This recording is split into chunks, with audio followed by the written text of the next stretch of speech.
welcome to All Steelers Talk, your home for everything Pittsburgh Steelers, presented by allsteelers.com.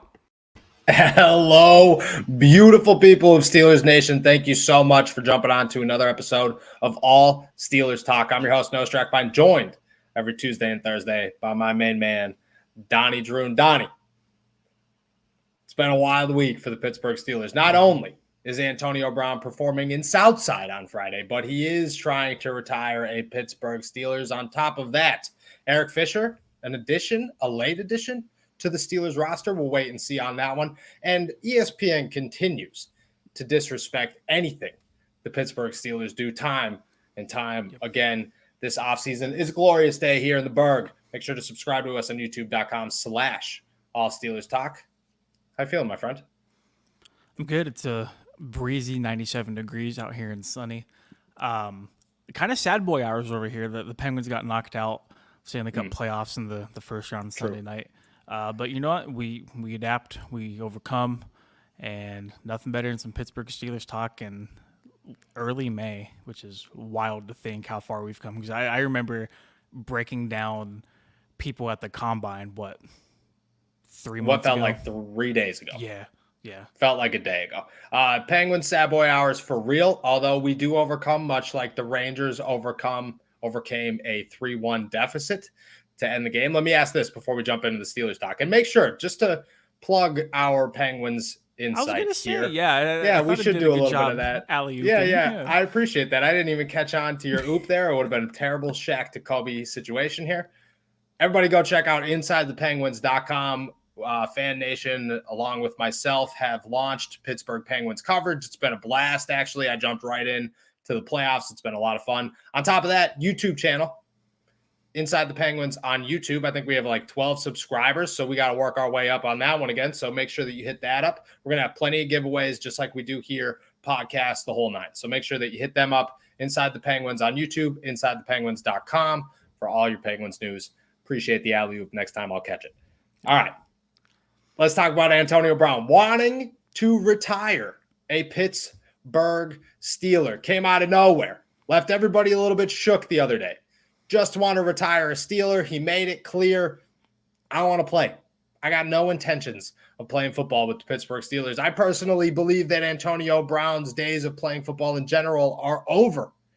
When you saw the tweet, what'd you think here? I laughed.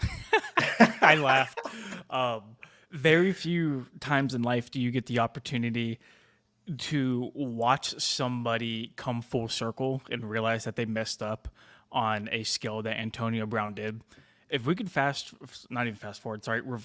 course probably like 4 years ago, where Antonio Brown was by far the best receiver in the league, and he was one of the best paid receivers in the league. It felt like he was going to retire a Steeler then. He was a very big part of Pittsburgh's offense, and just week after week, he was making highlight reel plays. To see where he has fallen from those graces, and for it to actually be all of his fault is hilarious. Now, pertaining to the tweet, a lot of people have been going back and forth on it. I feel like majority of the people I have seen react to it are saying, no way, not a chance in hell that's going to happen. I believe the thing right underneath it says, I wouldn't mind this one bit. Yeah, shout out to Jesse. Jesse is an avid Twitter follower, so yeah, shout out Jesse. Yeah, she's awesome. No, do you know how many bridges there are in Pittsburgh by chance? 472, I believe. According to a quick Google search right before the podcast, 446 bridges. Oh, now, my second question to you is, do you know how many bridges Antonio Brown burned on his way out of Pittsburgh? 440, whatever you 446 bridges. That dude is not going to come back and retire a Pittsburgh Steeler.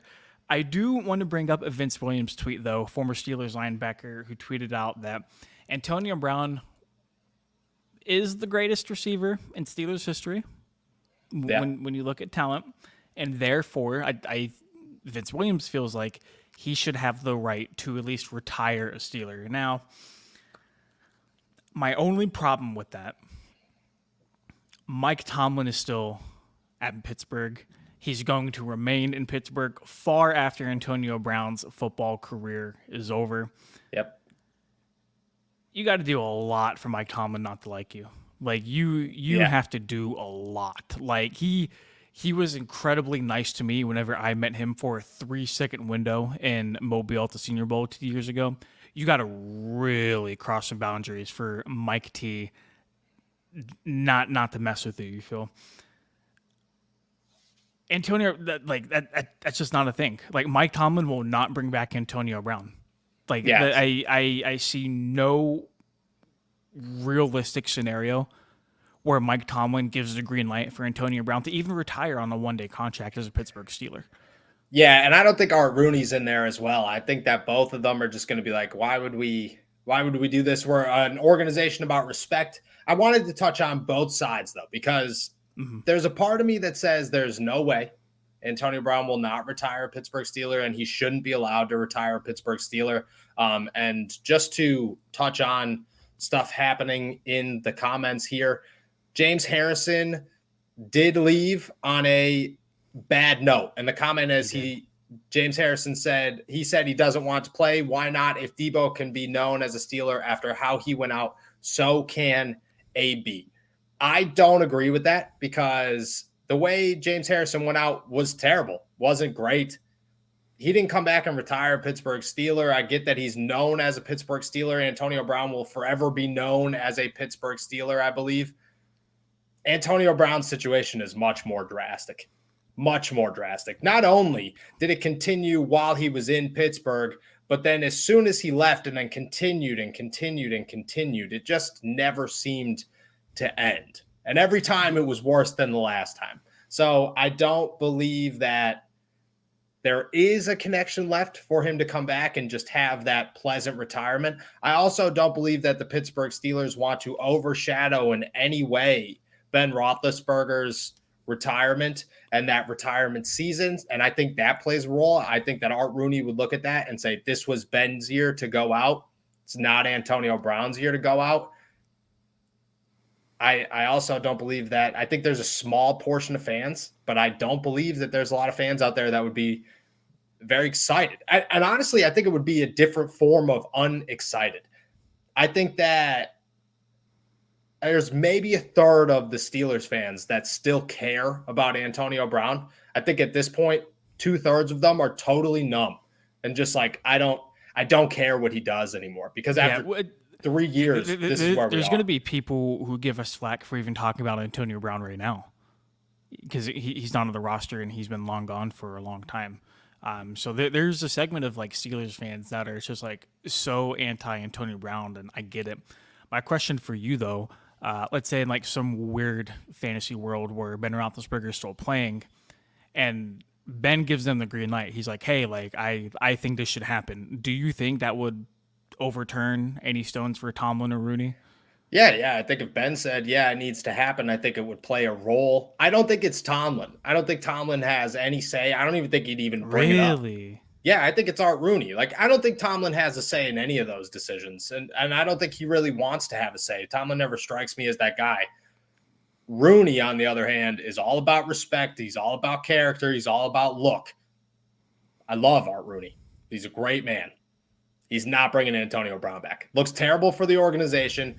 And what he did to the organization was completely disrespectful. There's just, like you said, 446 bridges in Pittsburgh, all of them are gone. And on top of that, you're going to anger fans. You might get some excited, but those ones that would get excited and would feel like, oh, this is cool that Antonio Brown went out a Steeler, would also not care whatsoever if he didn't go out a Pittsburgh Steeler. You wouldn't upset anybody that way. You'd upset people the other way around, especially those hardcore Ben fans. I mean, dude, look at Derek. In the last 48 hours, Derek Bell has gone hard on the Antonio Brown is not retiring a Pittsburgh Steeler train because of how bad Antonio Brown just completely dissed Ben Roethlisberger on his way out of here.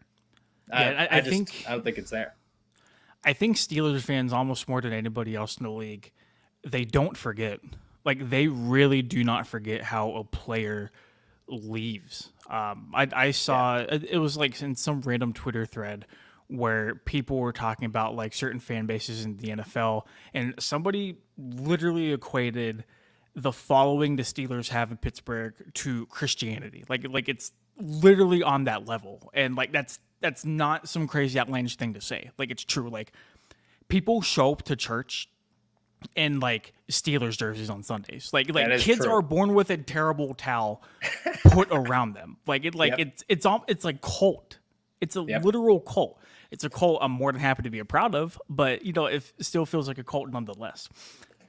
My thing with the whole Antonio Brown versus James Harrison thing, Debo forced his way out, but I think you and I have both agreed on this podcast it was because he was essentially lied to about his playing time in the season prior whenever they took TJ Watt, and Watt eventually started over him. And then he was like, yo, like I said I wanted to come back and I wanted to play. You guys aren't playing me. Let me go. Now, do I think he should have gone to New England? No. Yeah, I think it was afterwards where it got bad. Was it phenomenal watching confetti fall on him as he walked off the field when the Philadelphia Eagles beat them in the Super Bowl? 1,000%. Nice. But you also have to remember what both of those players contributed to the franchise. James Harrison helped the Steelers win a Super Bowl. That man has, the longest interception return in the Super Bowl history at halftime of the Cardinals Super Bowl in 2008.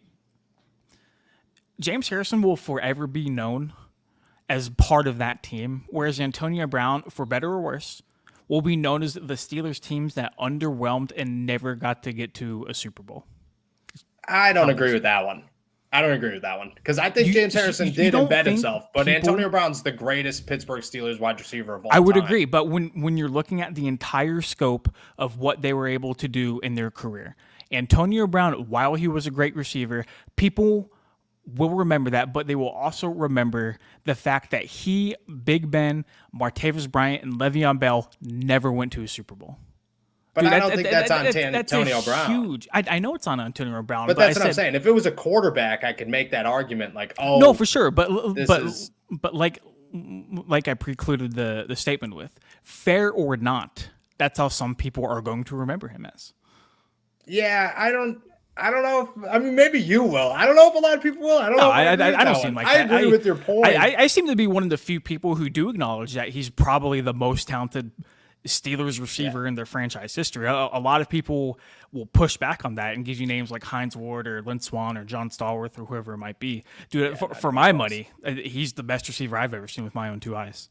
Oh gosh, yeah. Antonio Brown is easily number one. I think that when you're going to think of Antonio Brown in 10 years from now, like I think that when people talk about Mike Tomlin, there's going to be a big gap of like Mike Tomlin underperformed. But I don't know if that'll be the same with the players. I think that's tough to, especially a wide receiver, because I feel like there's a lot of wide receivers that come through the NFL that don't win anything, that are still like Randy Moss. Like nobody, I've never thought of Calvin Johnson. Yeah, like and Calvin Johnson's like a really bad example because of how bad, like he was just put in the worst situation. But like Randy Moss was on some good teams. True. And like I've never once thought of Randy Moss as like the guy that couldn't get it done. Like sometimes it clicks and I'm just like, wow, Randy Moss never won a Super Bowl. Like I forgot about that, So I think wide receivers fall into that light.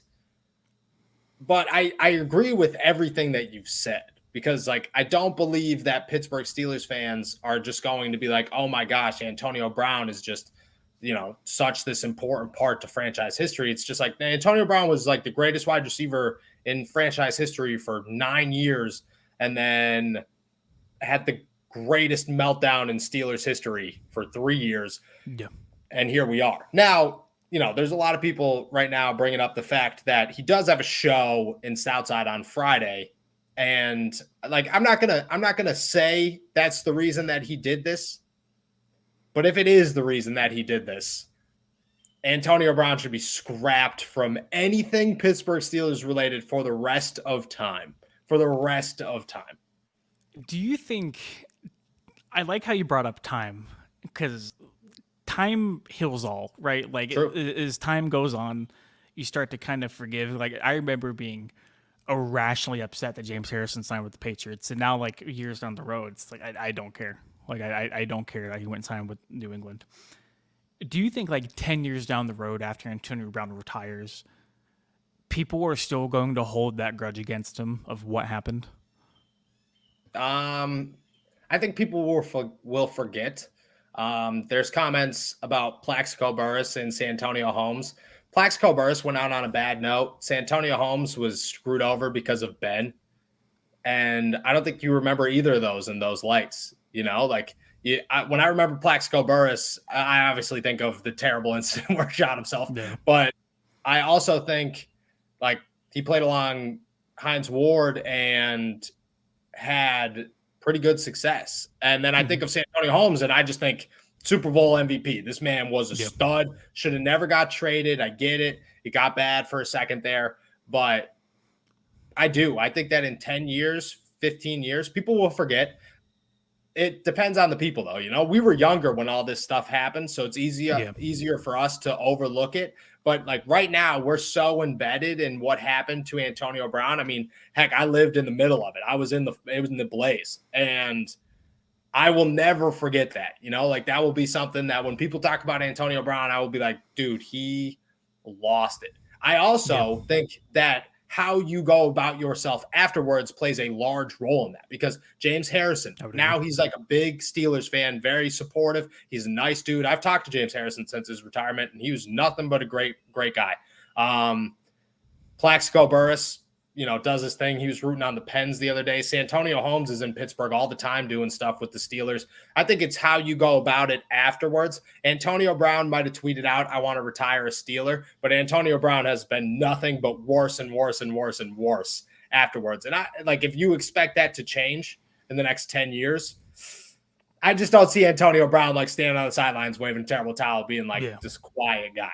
I see him at Kanye concerts and, causing all kinds of ruckus. Dude, I think I would pay good money to see the Steelers bring in Antonio Brown to start a terrible towel wave at the beginning of a game and just see what the reaction is at Heinz Field. Yeah, it would be. I think that's what goes back to the 1/3 fans thing. I think there would be. So this is how I look at it. If Antonio Brown retired a Steeler, they signed him to a 1-year deal, he retired. This is how I look at the numbers on that article. That's the first thing I thought about. So I think that it would have 1/3 of fans would just not care whatsoever. They wouldn't even look at it. They'd be like, whatever. I saw this on Twitter. I could care less. I think 1/3 of fans would be absolutely stoked and be like, oh, that's awesome. AB deserves to go down in Steelers history, blah, blah, blah. And then I think 1/3 of fans are not on social media, and they would find that article somewhere on Google or on the front cover of the Post-Gazette and be like, oh my God, Antonio Brown retired. Are you kidding me? And that would be the talk of the town for a week for them. That's how I see it breaking down. But at no point do I see Antonio Brown being this risen hero that everybody freaks out about and he brings the crowd to a stand. Also, a better question. Do you think that he would go out in a mask to wave the terrible towel and just expect people to know who he was? Probably. I mean, yeah, he would probably show up in a mask and some other dumb stuff that would try to hide his identity, even though everybody would clearly know who it was. Yeah, it would definitely be Antonio. I think he would try to rap. But I mean, that being said, look, at the end of this entire conversation, you cannot deny, and we've said it multiple times, Antonio Brown's the best receiver in Pittsburgh Steelers history. I think that's a hard argument to make against. I think when you start breaking things down, in his generation, I think he might be the greatest of his generation. It's up there. I mean, there are guys, Larry Fitzgerald, Calvin Johnson. Sure. But yeah, I think he's top 3, top 5 at bare minimum. His play on the field was one thing, but it's a business. And, if I told you I hate you and then I talked crap about you for a month afterwards, for 3 years afterwards, and then I was like, hey, man, I want to come back to the pod. I don't think I would be welcome to War Amongst. I just don't think that's how it would work out. So, I mean, I don't know. We'll see. If we're being honest, I think I'm going to the show on Friday. I have to. I just don't. If Antonio Brown's coming to Pittsburgh, get a good article out on that. Yeah. I don't even care about the article. I think I have to see Antonio Brown perform in person, because a whole lot of money plays on my phone more times than I would like to admit. Bro, get out of here. It's not. I got a whole lot of money. It's a good song. It's a good song. It's not. And Antonio Brown performing live, I just don't think that. I don't think that you should pass that up if you're in Pittsburgh. I don't know what to expect. I don't know where it is. I I saw the club name. I've never heard of it before. I have a feeling it's going to be a lot of college kids and then just me. And like, there was a time where I could hang with college kids. Now I'm just like, dude, my knees hurt so bad in this tight space. I can't. Dude, me and a couple of friends went to the Jack Harlow show last fall whenever he came out here in Phoenix. And dude, like we were probably like one of the oldest people there. Like, I believe we're 26, bro. Like 26. We're sitting around with a bunch of like college kids and like I'm sure like kids who like just graduated high school and stuff. And I was just like, man, like you guys have no idea what the real world is like. Like none at all. Your body's about to hit you so hard, you have no idea. You don't even know what a hangover is yet. You have no idea. Just in like small like relevance. My girlfriend's her friend came home from Armenia, lived in Armenia for the last 2 years. This girl just like went over there, partied all the time, became a doctor, I'm pretty sure, like just killing it, but like parties, dude. And she's coming over here and I was like, oh, what time your friend's coming over? She's like, 8:00. And I was like, that's bed. It's Tuesday. That's bedtime. What are you talking about? 8:00. That's what time you stayed up till 11. I'm gonna be sleeping. I need to be in bed by 9:30. So, bro, if you are trying to hang out with me, I need like a 2 business days notice. And like, bro, like we cannot like start to hang out until after like 7. After that, bro, like don't text me, don't call me. And dude, like I'm old. It sucks to say, but I'm old. And just to answer this, we ain't doing nothing, bro. Nothing. Nothing. Just like Antonio and the friends' Brown. activities Nothing. are eating cheese and drinking wine. My activities are sitting on the couch, maybe playing some Xbox, and going to bed. All right. Let's talk more Steelers. ESPN. Oh, gosh. It feels as if every time we talk about ESPN, it never goes well. In their football power index rankings. Boom, got it right. Took me like 4 times to get that one. Football power index rankings, they have the Pittsburgh Steelers just in an absolutely atrocious spot here. Absolutely atrocious. They currently sit 26th. 26th. That is 2 spots ahead of the Jacksonville Jaguars. That is 3 spots below the Detroit Lions, 4 spots below the New York Giants. The list just keeps getting worse. On par with the Carolina Panthers. Dude, I'm telling you, if the Steelers and the Panthers have beaten the season, bro, they are going to beat the piss out of the Panthers. I'm telling you, man. I don't know what kind of computers they're using for this. I don't have a problem with the top 4, to be honest. Like Bills, Packers, Rams, Chiefs, totally cool with me. And I by no means expect the Steelers to be a playoff team next year. They could, but like if they missed the playoffs, I'm not like super duper shocked. Bro, no. But 2 spots above the Jaguars. Do you see Jacksonville? Yeah, I do. So if this worked out the way it is, the Pittsburgh Steelers have the 6th pick in the NFL draft next season. There's a million things you could talk about around this, but the 6th pick, 7th, whatever. I was around for the Duck Hodges days, Donnie. I was around for the Devlin Duck Hodges days, okay? They did not have the 7th pick in the draft. Nope. They didn't even come close. And you're telling me that the Pittsburgh Steelers, with the first quarterback taken in the NFL draft, at bare minimum, 2 options to play at quarterback, hopefully improved offensive line, which if improvement, you won 9 games last season. So if you're improving, that should be the bare minimum starting line there. Probably a better defense and hopefully 2 veterans back on the defensive line.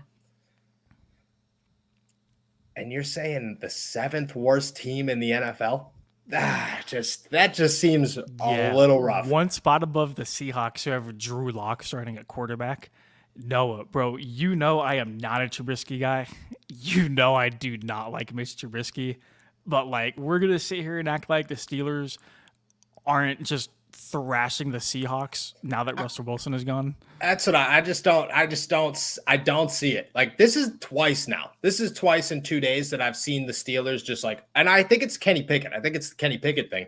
Is Chris Sims ranked Kenny Pickett 39th out of 40 in the quarterbacks in the NFL, which was bonkers to me. I believe I believe Drew Lock was the only quarterback behind him. Bro, I watched a clip of him talking about the Steelers pick with Mike Florio, and he had a lot of good things to say about the pick, so that's odd. Here's the thing. In the podcast, he has a lot of good things to say about Kenny Yeah. Pickett. He just says that he's 39th, and I'm just like, that doesn't make any sense to me. I think it's Kenny Pickett factor. But even so, you go through this list, and the more you look at it, the more ridiculous it absolutely is. The Bears, as the 32nd team in the NFL, I'm sorry, but I get that they've done absolutely nothing to help a quarterback out, and Justin Fields deserves way better. But Justin Fields is going to win you enough games to not be the last team in the NFL. Meanwhile, the Jets, if you look at their schedule, could easily go, they play the whole AFC North the first 4 weeks of the season. You could go 0-4 right there. The Jets could go 0-9 before the bye. Terrible. Houston Texans, I didn't even realize that they're still a football team. Forgot we were still talking about them. And then the Atlanta Falcons. Above all those is mind-blowing. Somebody, I think it was Black and Yellow, that pointed out the Bengals were 16th fresh off of a Super Bowl appearance, nearly winning the Super Bowl. And only getting better. I don't feel like they got drastically worse over the offseason. Dude, I'm telling you right now, the Cardinals at number 9, they're going to disappoint a lot of people next year. They are not going to be that good of a football team, I'm telling you. I think that a lot of teams on this list are going to disappoint. I mean, the Green Bay Packers at 2. Name one other player on the Green Bay Packers besides Aaron Rodgers. Go ahead. You can't. Go ahead. Name Aaron a wide receiver. Yeah, exactly. Aaron Rodgers, Aaron Jones, A.J. Dillon. Yep. David Bukaki or whatever. Whatever his name is. Bakhtiari. Same thing. I just don't. There's no, like, the Packers being number 2, absolutely ridiculous. I just think the entire list is bad. Jair Alexander, who just got paid yesterday. Yeah. Very true. I think the Packers are good, man. I don't know about number 2 in the NFL, but I think the Packers are good. Yeah, how about good the Ravens at number 11? Bro, I think they had a solid draft in getting like Hamilton and Linderbaum. I'm not sure the exact impact that both of those guys will have right away. But, like, how are you going to put the Ravens at number 11? I don't think they got significantly better over the offseason, at least, like, heading into the NFL draft. And we're talking about a Steelers team who swept them last year. Swept them. And, and I get the Lamar Jackson factor. He was injured. But the Ravens, in my opinion, outside of the NFL draft, did not get that much better. Now, granted, in the NFL draft, they got much better. But that's a bunch of rookies. You're not banking on a bunch of rookies to carry this team. If you are, the Pittsburgh Steelers are not 26th. They're much higher because they got good rookies. So, I don't know. That's bad. Yeah. That's bad. What do you think the ceiling is for the Pittsburgh Steelers? Where do you think their ceiling in a power ranking would be? Probably like preseason. Yeah. Like no injuries. We'll just say no injuries, and we'll act as if Stephon Tuitt is back.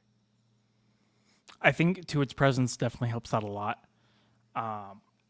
Like I said, like it's really hard for me right now to 100% buy that they're a playoff team. So I would probably put them right around that like 15 mark, somewhere around there, just depending on like where I'm aligning up other teams and all that good stuff. I don't hate their roster. You know, I don't think they're going to be some like 4 or 5 win team like a lot of people at ESPN apparently think they're going to be. What is your preseason record for like preseason games? Let's just go pre or just like predicting the record. Yeah, before. Let's go. Okay, I was like, I'm. I don't even know what the preseason games are. I would say realistically for B, I'm looking at probably 9 or 10 wins for the Steelers, and that's assuming that Trubisky or Pickett is able to just go in the offense and not force anything and play a really decent game manager role like the Steelers need them to be. Yeah. Because if either Trubisky or Pickett try to do too much, like it's just going to result in the same quarterback play that we saw last year. Yeah, I could agree with that one. Me and Derek went through the whole schedule, and I think we came up with 9 wins. Yeah, it was Seemed like 9 realistic. seems like that sweet spot too. Like last year, wasn't there over under set at 8.5? Yeah, yeah. Yep. I think there. Yeah, it wasn't because you cashed in on it, didn't you? I did. Did win I some believe money you off did, that. and I believe it was 8.5, which could have screwed a lot of people because of the tie. Obviously, I think Oh, that dude. Oh, man. I forgot about the tie. You forgot about the tie to the Lions. Okay, to With the Mason Lions Rudolph starting, yeah, with Mason Rudolph. that Imagine was how many something. ties there would be if Mason Rudolph played this whole season. A lot of ties. A lot of ties. All right. I think Oh, that man. their ceiling, excuse me. I don't know. I feel like 15 is a good number. I don't see them much higher than that. I think that they have potential. I think that the quarterback play, I think the offensive line play means everything. I think if the Yeah. Steelers have a solid offensive line and we see immediate improvement, and I'm doubting that. Great segue, by the way. Yeah, good segue. True. Yeah. I'm not catching anything today, but I'm killing it. I think that if they have a good offensive line, a much better offensive line than they did last season, they could be a very good football team. Mm-hmm. I think a lot of the defensive holes came with how bad the offense was. And I think a lot of that gets fixed with a good offensive line. I don't know how good that offensive line is going to be. A lot of question marks. Yeah. But if it improves, they can improve with it. And I think that 15 mark could raise. But I think 15 is a good starting ground right here. Yep. And I personally think that 9 or 10 wins could get you into the playoffs in the NFC. Does that? I mean, it's way too early to start talking about that stuff, but it could happen. It could happen. All right, good segue. Let's talk about an offensive lineman to the Pittsburgh Steelers. Question mark. ESPN's Bill Barnwell. Excuse me that I acted like that wasn't a good name. Bill Barnwell predicts Eric Fisher, free agent Eric Fisher, to the Pittsburgh Steelers. I felt his reasoning was terrible, so I'm going to read it to you, and then we could go off it. It's a long reasoning, and it's just like, well, this just sounds a little lazy. Okay. Speaking of Fisher, I don't know where it started or ended. I'm just reading the quotes here. Speaking of Fisher and the left tackle market, there really aren't any openings at the moment. The Panthers and Seahawks addressed their holes in the draft. The Bears need a left tackle, but they don't seem committed to spending much money or helping Justin Fields in 2022. Fisher and the Colts weren't able to come to terms on a new deal in March, and if a reunion was going to happen, it seems like it would have taken place by now. The Steelers started fourth-rounder Dan Moore for 16 games in 2021 and didn't get great results. Moore ranked last in the NFL amongst tackles in pass block, win rate, and was about league average against the run. The Steelers shouldn't immediately abandon their hopes for developing Moore into a valuable tackle, but adding Fisher would give them a reliable left tackle to protect first-round pick Kenny Pickett. Now, I very much so like Eric Fisher to the Pittsburgh Steelers. I am not totally sold on just make Dan Moore your future left tackle. Make him compete. And if anything, make him compete with Chooks as well and see who the best of the three are. That being said, Barnwell seems to just say, well, this is the only team that has a bad left tackle and has spent money. So this is where it is. In my opinion, terrible prediction. Basically. Prediction. I feel like with every free agent, there's always some connection for Steelers fans. Like anytime somebody becomes available, it's always, hey, the Steelers should go get them. They need protection up front. I think this is one of the rare cases where they probably could use him. 31 years old. You're probably looking at like a 1 or 2 year deal for him.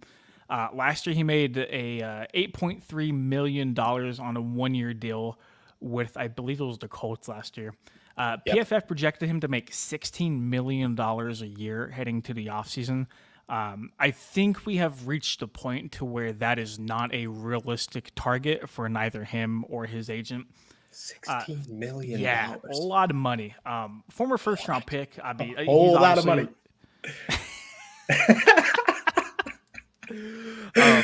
Former first-round pick. Like he's obviously a guy who could come in and probably start right away over Dan Moore Jr. Played 15 games last year. He did have 8 penalties and 7 sacks allowed. Both of those tied for 10th in offensive lineman category, who I believe played like a certain amount of snaps last year on ProFootballFocus.com. I think the ultimate question you have to ask yourself is, one, what kind of money is he looking at? Because with every other free agent we've talked about on this show, the Steelers are just not going to willy-nilly hand over contracts, especially to an offensive lineman that's over 30 years old. If he wants something around that like 6 to 7 million area, I would look into it, because I do think he would be an upgrade over Dan Moore. But I do think you have to ask yourself, what did you like out of Dan Moore last year, and how comfortable are you heading into 2022 with him starting? And I think the Steelers already answered that question by not really grabbing anybody who can compete with him in the 2022 NFL draft. I think Pittsburgh is more than content rolling into the year with Dan Moore as your starting left tackle. But I also do like your idea of bringing Fisher in. Dude, let's be real. Like, he's going to beat Dan Moore out for the starting left tackle job, and then you have Moore and then Chooks compete for that right tackle spot.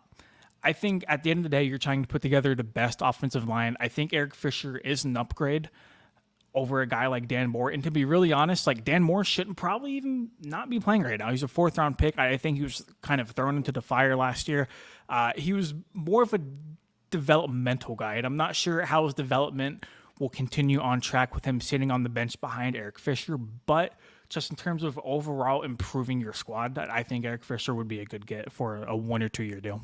Yeah, I think that right in that $8 million range is where I was sitting. 6 to 8 seems to be like a good number. I think anything over that is too much for a guy that's above 30. And you have to trust Dan Moore to some degree. I mean, right now, I look at Dan Moore as the starter, and I truthfully, outside of James Daniels, look at him as the only guy with potential to be a long-term starter for the Pittsburgh Steelers offensive line. Kendrick Green, I hope, does something in year 2. I hope. I mean, that's a big hope. Same, but Chooks got better as the year went on. Chooks is still very young. I don't have much upside for Chooks. I think we've seen what we're going to get. He is very athletic. I will give you that. And at 24 years old, I feel better about it. Mason Cole, giant question mark. I have no idea what we're getting on Mason Cole. None whatsoever. Kevin Dotson, giant question mark that seems to be a disappointing one. No idea. So if you're going to add to it now, because nobody cares about this offensive line. The Pittsburgh Steelers shouldn't care about this offensive line. There's one piece of it that you say, that's our guy, and that guy hasn't even played in a Pittsburgh Steelers uniform yet. That's James Daniels. Besides that, everybody, in my opinion, is replaceable. Yeah. At the same time, Dan Moore showed enough in my eyes to say, another year, prove yourself. If not, then we're moving on, or at least we're going to try to. But it's your job this season. And I think it'd be really weird to say Chooks and Dan Moore are going to compete for the right tackle job. Like, I think that's what should happen. I think it would be very strange to do that with Chooks signing a contract because they obviously have faith in them. The Steelers' words and actions have said, this is our offensive line, and we trust these guys. The problem is that last year, everybody was like, stop trusting these guys, and they didn't listen to any of us. And we're trying to tell them again, and they're not listening to us again. So Eric Fisher's an immediate upgrade, a necessary upgrade if you're really looking at it. If you want a strong left tackle, Eric Fisher's your best bet out of all your options right now by a mile. I think it works. I agree. But with how the Steelers have moved, and I really like how you brought this point up, they've kind of moved under the assumption that their current group of guys is going to be the starters heading into next year, and I think they're okay with that. Mm-hmm. And I kind of brought this up a little bit earlier in my whole spiel about Fisher and whether or not he should come. Where would this leave Dan Moore? Because, like, Fisher's not a long-term solution here, and the cool thing about getting more playing time right now as a 4th-round pick is that you are seeing him develop. And, much like you said, Chooks was improving over the course of last season. There were times where it looked like Dan Moore was Pittsburgh's best offensive line, whether or not that's a credit to the other performances of the 4 offensive lineman next to him, or whether that's a credit to him actually improving week after week. That certainly can be debated. But I mean, there were weeks where he was their best offensive lineman. Now, I agree. would you be stunting his growth if you brought in a guy like Eric Fisher and you took away those snaps?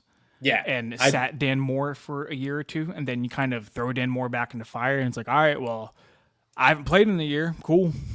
I think that Thanks. Dan Moore's career at left tackle is over in Pittsburgh the second that you sign Eric Fisher. I don't think it's over at right tackle. Yeah, and people have to remember, Dan Moore played right tackle in college. He played right tackle in college. He came into the NFL as a right tackle. They moved him to the left side. I don't know how or why, because Chooks is a much better left tackle. I mean, the way it worked out was Zach Banner was supposed to come back, play right tackle. Chooks was going to play left tackle. Then, Chooks went to the right side. The season started. Zach Banner never came back. At that point, Dan Moore was already embedded. They didn't want to move anything around. I think that your best option for Dan Moore at that point is to move him to the right side, have him compete with Chooks. If he beats Chooks out, Chooks' career is over in Pittsburgh. If he doesn't beat Chooks out, maybe Dan Moore's career is over in Pittsburgh. I don't know. Like, what's the ceiling for a fourth-round pick in year two? Like, what are the expectations supposed to be? I think that's the hardest question to answer. Like, if you're a fourth-round pick and you didn't get thrown into the starting lineup as a rookie on the opposite side of the line that you play, you're heading into year two? Are you supposed to be a starter? Yeah, and I think we all have to remember too, and you already touched on this, Dan Moore was not supposed to be a starter year one. Like, he was not supposed to be a guy who was trotted out there every single week for the 2021 NFL season. I think what it ultimately comes down to is, one, how comfortable Pittsburgh is with Dan Moore starting at left tackle, and two, what's the price tag for him not to start at left tackle? Because if you're able to bring in Eric Fisher on a very cheap deal, I'm all for it. But at the same time, if you do have to weigh the cost benefit analysis to this. Would you rather put that money towards another position and still roll with a guy like Dan Moore? I mean, but by all accounts, it looks like the Steelers really like him. They're willing to give him not another shot, but they're willing to see him improve in 2022. And I think that's kind of, it is what it is. The Steelers are not an organization to kind of pull the fast one and sign a veteran like Eric Fisher out of the blue and kind of create a little culture shock along your offensive line. I can't remember the last time they did it this late in the season. Yeah, it's tough, right? Like, it's tough to say, stop the development of the group, give up your trust, but you don't have a hole bigger than offensive line. So the money, if it's going to go anywhere, should go to the offensive line. True.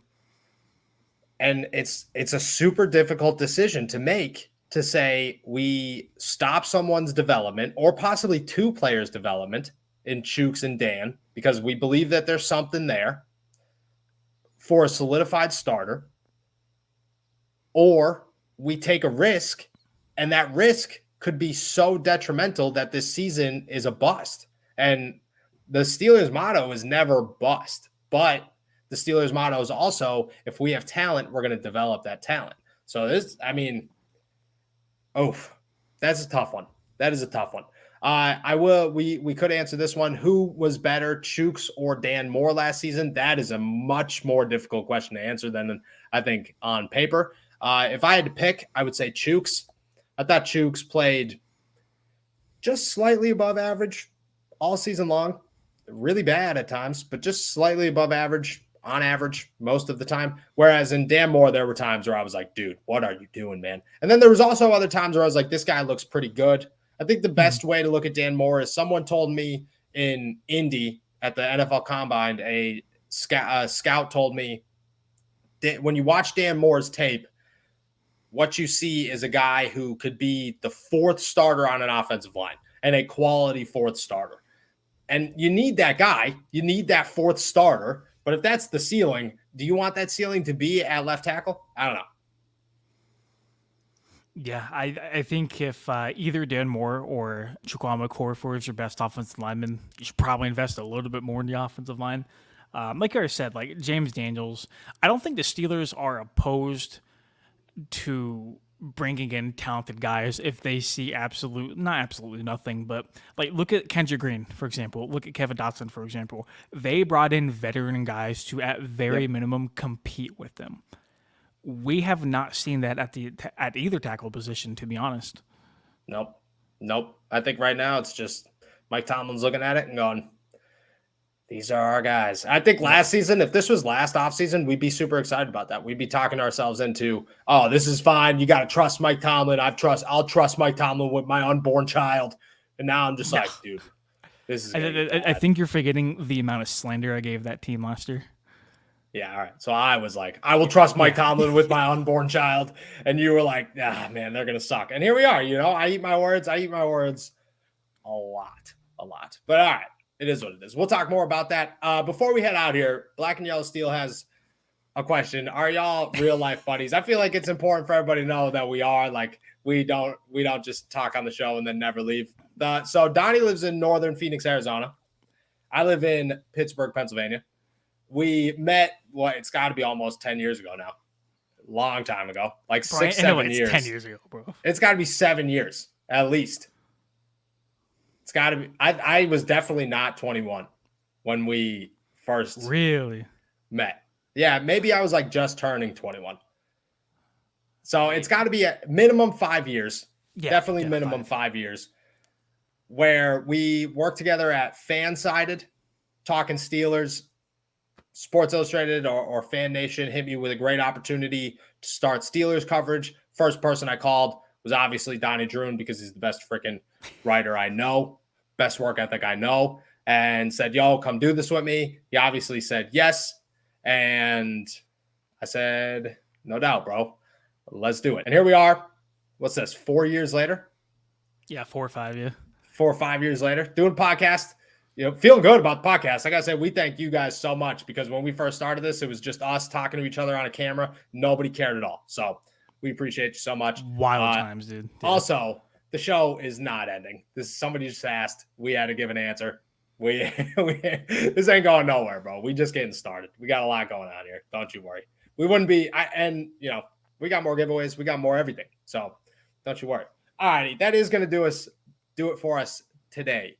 However, thank you guys so much for jumping on to another episode of All Steelers Talk. Make sure to subscribe to us on YouTube, youtube.com/All Steelers Talk, and use our promo code at manscaped.com for 20% off plus free shipping. Also, before we go, one more reminder that if you are a Pittsburgh Penguins fan, go check out Inside the Penguins on YouTube and InsideThePenguins.com for all your Pittsburgh Penguins coverage from yours truly. Thank you guys so much. We'll be back on Thursday. Peace.